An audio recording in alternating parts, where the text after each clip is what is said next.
Yang Muhammadiyah ini ketika berdialog kata beliau, Kiai, kami Muhammadiyah sudah tahlil dan sudah istighatsah, masa masih diajak debat? Apanya yang mau diperdebatkan? Waktu itu begitu, akhirnya ya gak jadi, cuma ngomong biasa-biasa. Kemudian Ustaz, ada tradisi di Sumatera Barat ini, misalnya anak kecil itu dipasangi kalung atau gelang Ustaz, sebagai azimat bagi mereka. Jadi bagaimana kita menyikapi ataupun apa hukum memakai azimat di mata kita orang-orang aswaja?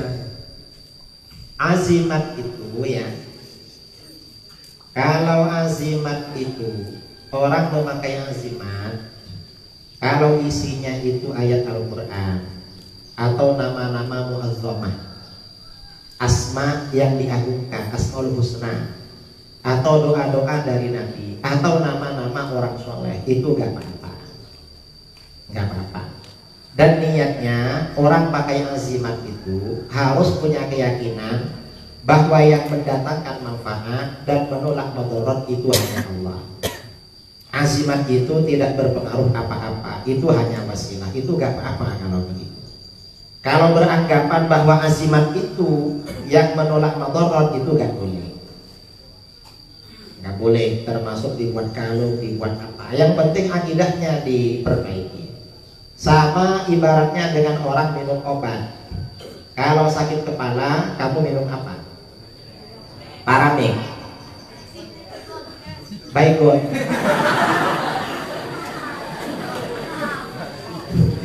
Kalau minum obat itu berkeyakinan obat itu yang menyembuhkan, itu gak boleh. Tapi kalau berkeyakinan yang menyembuhkan itu Allah, obat itu hanya wasilah, gak apa-apa. Jadi seperti itu. Dan jimat itu memang ada di dalam Islam. Kok ada?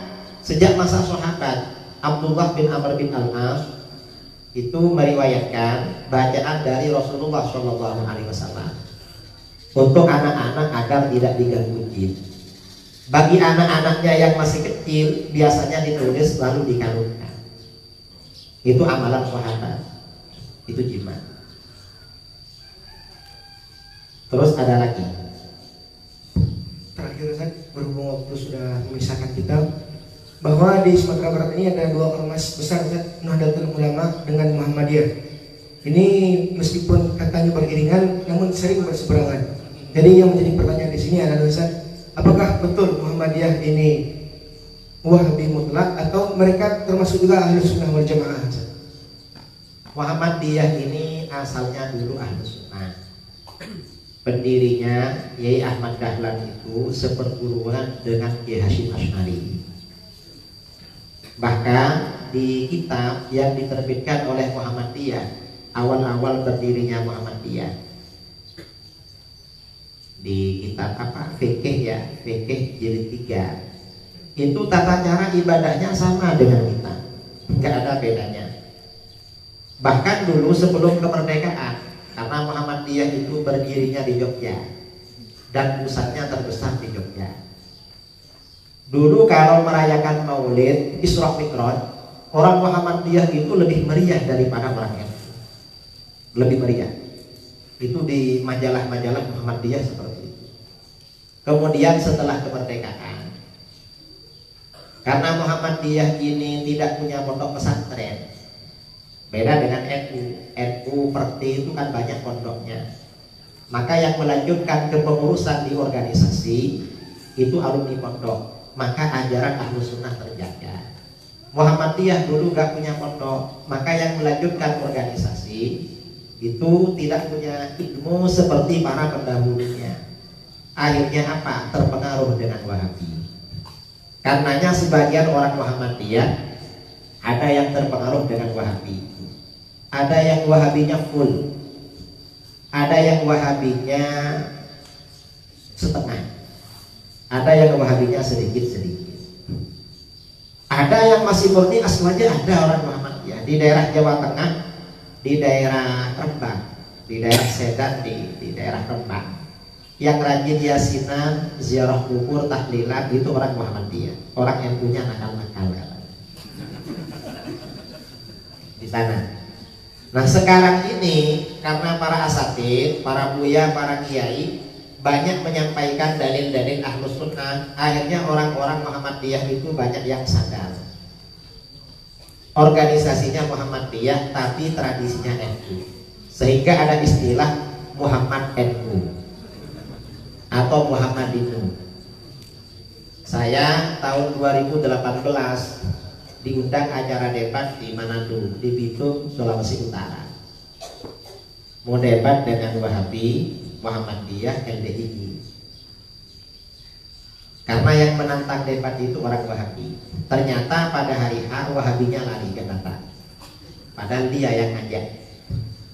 Yang Muhammadiyah ini ketika berdialog kata beliau, Kiai, kami Muhammadiyah sudah tahlil dan sudah istighatsah, masa masih diajak debat?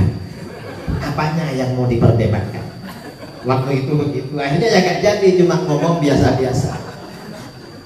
Terus yang LDII itu begitu duduk, LDI di sebelah sini, saya tanya, Yai, siapa pimpinan LDI Sulawesi Utara?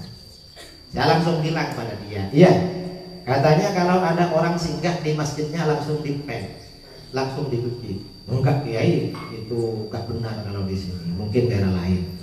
Betul. Ya kalau nggak percaya, ayo Kiai ke masjid. Tidak, kita pen. Lalu bajunya saya pegang-pegang, saya gini kan. Katanya kalau bajunya dipegang orang langsung dicuci. Enggak Kiai, ini pegang-pegang sudah gak apa-apa.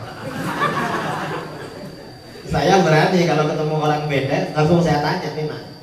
Kebetulan dia ini pakai gelang tasbih. Saya tanya, apa ini? Kok gelang ini? Langsung dibuka. Loh, Pak Kiai suka dibuka, dihadiahkan ke saya.